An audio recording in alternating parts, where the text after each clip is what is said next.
तो CA foundation students, सितंबर 26 के लिए गुरु ज्ञान सीरीज हमारी चल रही है। मैंने गुरु ज्ञान 1 में आपके साथ सीए फाउंडेशन अकाउंट्स का डिटेल्ड पेपर पैटर्न डिस्कशन किया, किस तरीके से इंस्टीट्यूट सीए फाउंडेशन में अकाउंट्स का पेपर बनाता है। क्वेश्चन 1 से लेकर क्वेश्चन नंबर 6 तक क्या क्या क्या क्या क्वेश्चन वो आपसे पूछता है, वो मैंने आपके साथ डिटेल्ड डिस्कशन किया लास्ट सेशन में, लास्ट गुरु ज्ञान में।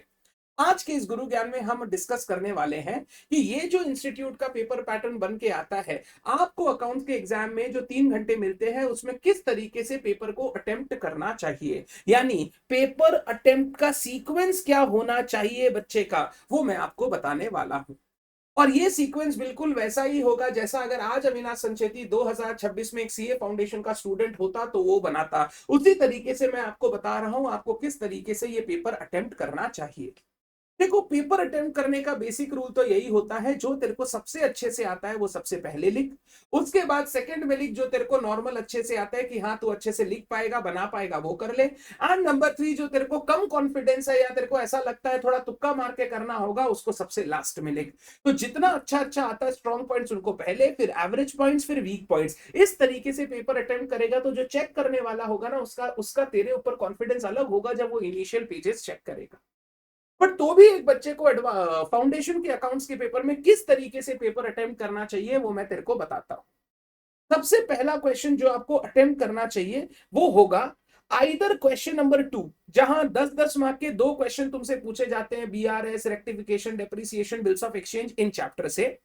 और क्वेश्चन नंबर 5, जहां पर तुम्हारे पास 3 क्वेश्चन आते हैं, 5 मार्क्स, 5 मार्क्स, 10 मार्क्स का। क्वेश्चन नंबर 1 एक छोटा क्वेश्चन 5 मार्क्स का, 2 एक छोटा क्वेश्चन 5 मार्क का, और नंबर सी कंपनी अकाउंट्स का एक 10 मार्क का क्वेश्चन।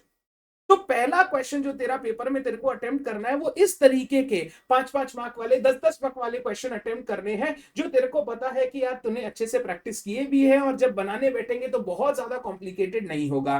तो पहला 2 क्वेश्चन जो अटेम्प्ट करना है वो है question number 2 and question number 5। अगर पहले 2 कर लिया, तेरे को लगता है 2 में बीआरएस पूछा, रेक्टिफिकेशन पूछा, दोनों मेरे को अच्छे से आता है, तो पहले 2 कर ले।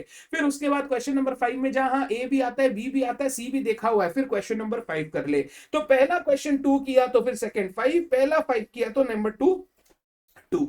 फिर तीसरा क्वेश्चन तुमको अटेम्प्ट करना चाहिए क्वेश्चन नंबर 6। क्वेश्चन नंबर 6 में कंपनी अकाउंट्स का इश्यू एंड फॉरफीचर वाले पार्ट से एक 15 मार्क का क्वेश्चन आता है और एक छोटी 5 मार्क की थ्योरी क्वेश्चन आती है। तो आप वो 15 मार्क्स और 5 मार्क का थ्योरी लिखे क्वेश्चन नंबर 6। ये 3 क्वेश्चन होते ही आपका 60 मार्क्स का पेपर कंप्लीट हो जाएगा। इसके बाद आपको क्या करना चाहिए, क्वेश्चन नंबर 1 जो कंपलसरी क्वेश्चन है, कभी भी कंपलसरी क्वेश्चन को लास्ट के लिए मत छोड़ना। एंड कभी भी इसको एकदम पहले भी मत करना, क्योंकि इसमें आप जानते हो ट्रू फॉल्स है जहां आपको थ्योरी लिखना पड़ता है। 4 मार्क का एक थ्योरी क्वेश्चन है जहां आपको थ्योरी लिखना पड़ता है। अगर आप वहां पे बहुत ज्यादा बना बुनू के लिख रहे हो, बहुत ज्यादा मतलब इधर उधर की बातें लिख रहे हो, टू दी पॉइंट नहीं लिख रहे हो, तो सामने वाले पर इंप्रेशन आपका खराब होता है। तो क्वेश्चन नंबर 1 एकदम शुरू में भी ना करें और एकदम लास्ट तक भी ना छोड़े, क्योंकि ये कंपलसरी क्वेश्चन है। यहां पर आपको क्वेश्चन नंबर 1 अटेम्प्ट करना चाहिए। फिर जो आपके पास बचा हुआ टाइम है, आपके पास 2 क्वेश्चन है, क्वेश्चन नंबर 3 और 4, दोनों बड़े बड़े क्वेश्चन होते हैं। Partnership, final account, single entry, NTO, ये सब चैप्टर से आते हैं। इन दोनों में कोई भी एक क्वेश्चन आप अटेम्प्ट कर लीजिए और आपके 5 क्वेश्चन पूरे के पूरे कंप्लीट हो जाएंगे। और अगर मैं बात करूं चॉइस में क्या छोड़ना है, चॉइस में आपको क्वेश्चन नंबर 3 या क्वेश्चन नंबर 4 में कोई एक क्वेश्चन चॉइस में छोड़ना है। 3 और 4 दोनों बड़े क्वेश्चन होते हैं, अगर आप ये दोनों करने लग गए तो 100 मार्क का पेपर अटेम्प्ट करना हो सकता है मुश्किल हो जाए, लास्ट में 10 मार्क्स का पेपर आपका छूट जाए। अगर इन दोनों में आप एक बड़ा क्वेश्चन अटेम्प्ट करते हो और एक छोड़ देते हो तो मेरे को पता है 100 मार्क का क्वेश्चन आप आराम से अटेम्प्ट कर पाओगे। तो इस तरीके से किसी भी बच्चे को सीए फाउंडेशन का अकाउंट्स का पेपर अटेम्प्ट करना चाहिए। ये बेस्ट तरीका है CA foundation accounts paper attempt करने के लिए।